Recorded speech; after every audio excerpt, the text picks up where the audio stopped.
કમોસમી વરસાદને કારણે રાજ્યભરમાં ખેડૂતોને ભારે નુકસાન થયું છે, જેના માટે રાજ્ય સરકાર દ્વારા સહાય પેકેજ જાહેર કરાયું છે.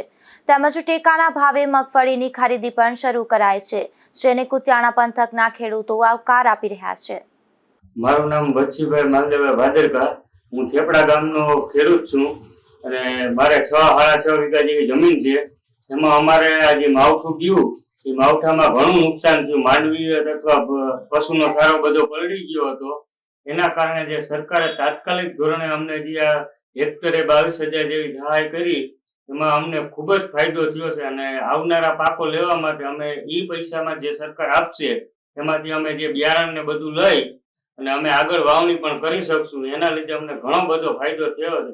એના પ્લસમાં અમને જે સરકાર 125 મણ જેવી માંડવી લેશે, એમાં પણ અમારી માંડવી જઈ શકશે. એના કારણે પણ અમને ફાયદો થાય.